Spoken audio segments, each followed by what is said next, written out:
Hello everyone, I'm Abhishek Nath and welcome to another episode of learn with legal, जहाँ पे हम लोग एक एक टॉपिक पढ़ते हैं but within the time frame of 1000 seconds. और आज का टॉपिक है द शुक्रयान मिशन और the Venus mission of ISRO. So let us see what we are gonna cover in this video. We are gonna cover the recent news as we always do. Then we'll have some information about Venus. Then the world missions to Venus.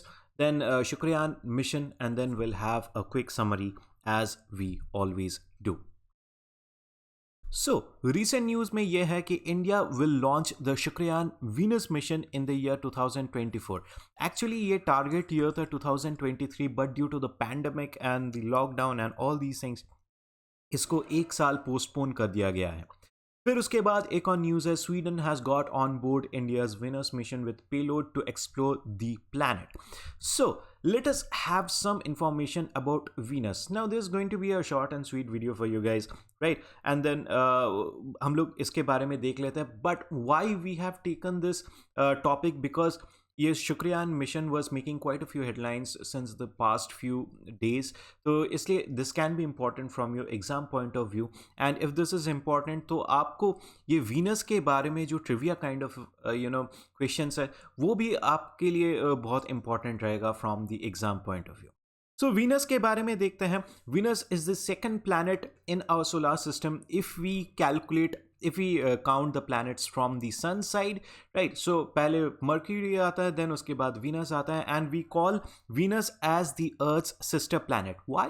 Because Venus का जो size है, it's very much similar to that of the Earth. Also, Venus is one of the 4 terrestrial planets that we have in our solar system. बाकी के terrestrial planets कौन कौन से हैं? Mercury, then Earth, and then Mars. And obviously, there is Venus. Venus के बारे में और भी कुछ ट्रिविया न्यूज़ जो है, जैसे उसका जो सरफेस टेम्परेचर है वीनस का, that is one of the hottest and the hottest in the solar system. Plus आप अगर अर्थ से टेलीस्कोप से देखेंगे, बहुत ही पावरफुल टेलीस्कोप से, कि वीनस का सरफेस हमें देखना है, then you won't be able to see that. Why? Because Venus का जो एटमॉस्फेयर है, जैसे अर्थ का भी एक एटमॉस्फेयर है, बहुत अच्छा है, यहाँ पे ऑक्सीजन है, नाइट्रोजन है, सब कुछ है. वीनस का atmosphere is filled up with sulphuric acid. इसका मतलब H2SO4, and it forms thick and reflective clouds of H2SO4. तो इसके कारण वहाँ पे लाइट भी नहीं जा पाता है, तो इस लाइट रिफ्लेक्ट हो जाता है, and that is why we can not see the surface of Venus from the earth. So these are a few things about Venus.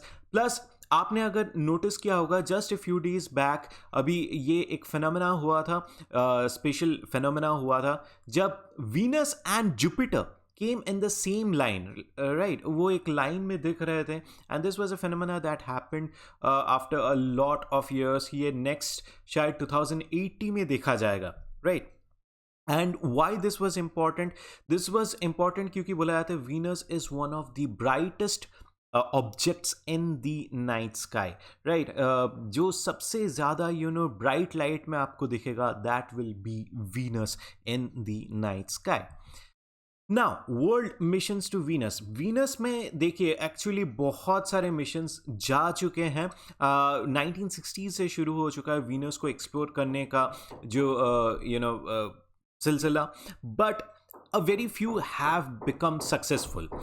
In 1962, American Mariner 2 became the first spacecraft to fly past Venus. यानी कि इन्होंने fly bye किया था, इन्होंने कोई landing नहीं करी थी, right? And this was done by Americans, यानी कि नासा.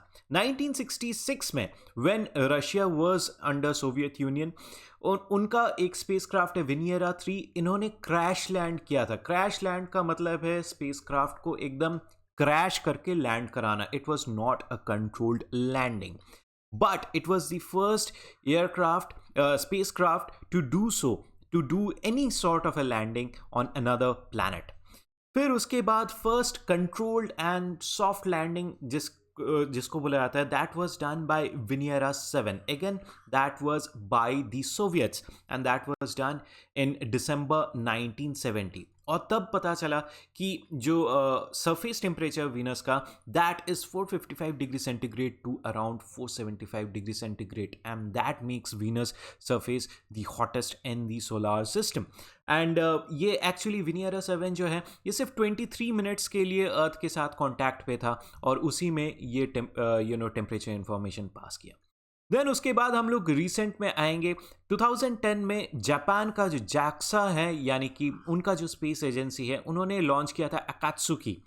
ये 2010 में लॉन्च हुआ था and it entered the Venusian orbit in December 2010 और 2016 में इंडिया ने अकात्सुकी के साथ कोलैबोरेट भी किया था to get more information about Venus.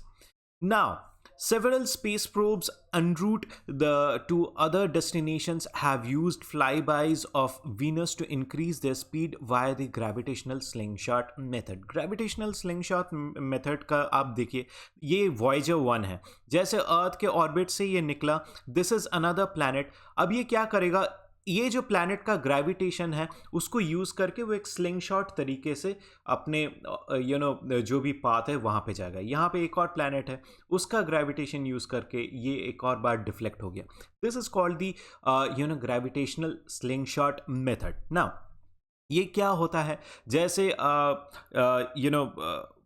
Parker solar probe है नासा का जो सन को एक्सप्लोर करने के लिए है, दैट विल ऑल्सो वो भी यूज़ करता है ग्रेविटेशनल स्लिंगशॉट मेथड को। यानी कि वीनस को एक टाइप से एक ट्रांजिट रूट जैसे यूज़ किया जाता है, उसका ग्रेविटेशन को यूज़ करके जो भी स्पेसक्राफ्ट है वो अपने पाथ में चला जाता है, फ्लाई बाई करते हैं हम लोग। नेक्स्ट हम लोग देखेंगे अबाउट आवर शुक्रयान मिशन। देखिए आफ्टर चंद्रयान 2 एंड देन फिर उसके पहले मंगलयान मिशन भी हुआ था, उसके बाद ISRO has decided that let us go to Venus and that will be done in the year 2024। जैसे कि मैंने आपको बताया था it was scheduled to be done in 2023 but due to obvious reasons of the pandemic and all such other things इसे 1 साल delay करना पड़ा। Now, this mission will go on for 4 years. मतलब ये जो वीनस को ऑर्बिट करना है शुक्रयान को, that will be done for 4 years. Now, अब ये जो शुक्रयान मिशन है उसको कैरी करने के लिए कौन सा हम लोग लॉन्च व्हीकल यूज़ करेंगे? हम लोग यूज़ करेंगे GSLV Mark 2, right. GSLV Mark 2 use करेंगे जो कि काफ़ी पावरफुल है। It can take lots of weight to the orbit, but ISRO ने ये भी बोला है कि क्योंकि धीरे धीरे कोलैबोरेशंस बहुत सारे आ रहे हैं डिफरेंट कंट्रीज़ के, तो वो भी अपना इंस्ट्रूमेंट्स भेजना चाह रहे हैं, तो they can use GSLV Mark 3 जो कि और ज़्यादा वेट लेके जा सकते हैं to the space and it can take weight of 8 turns.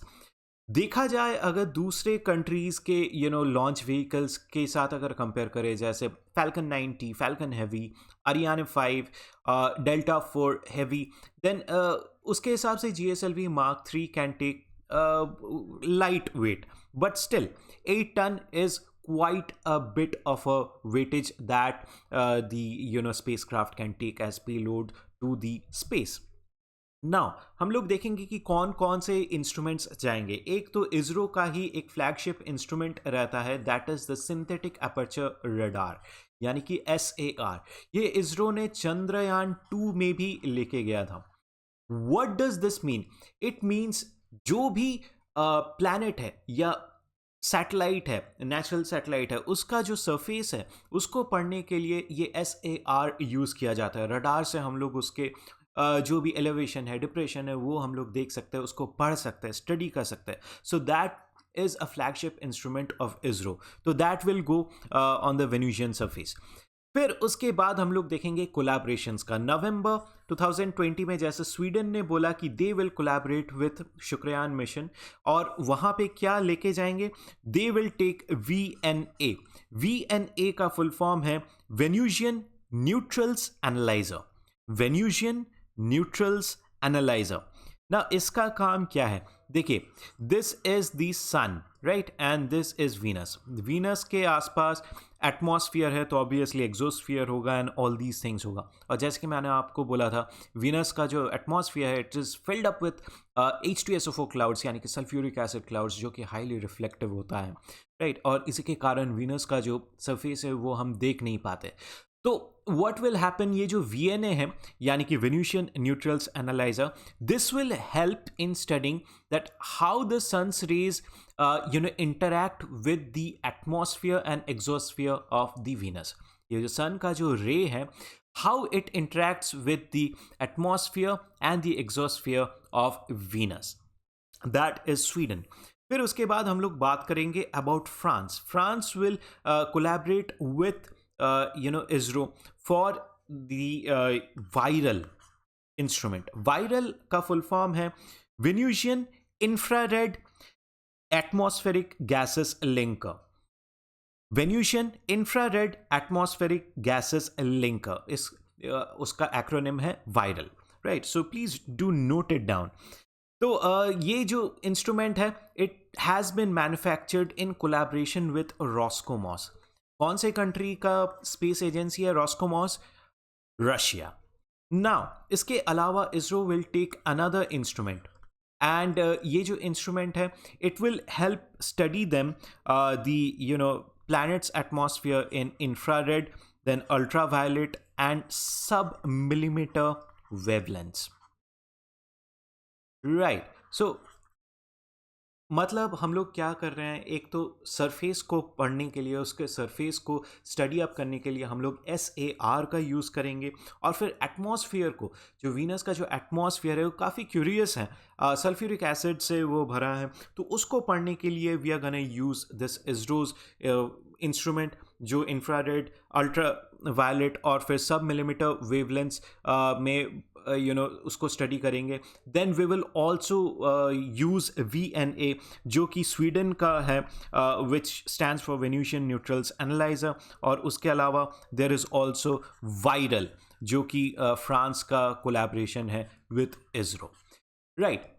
सो एक और इंफॉर्मेशन जो आपके लिए इम्पॉर्टेंट होगा कि अगर if we somehow God forbid if we miss this 2024, then the next opportunity will come in the year 2026, because and at that point of time the earth and Venus will come in such a way, उनके orbits इस तरीके से आएंगे कि our fuel utilization will be efficient.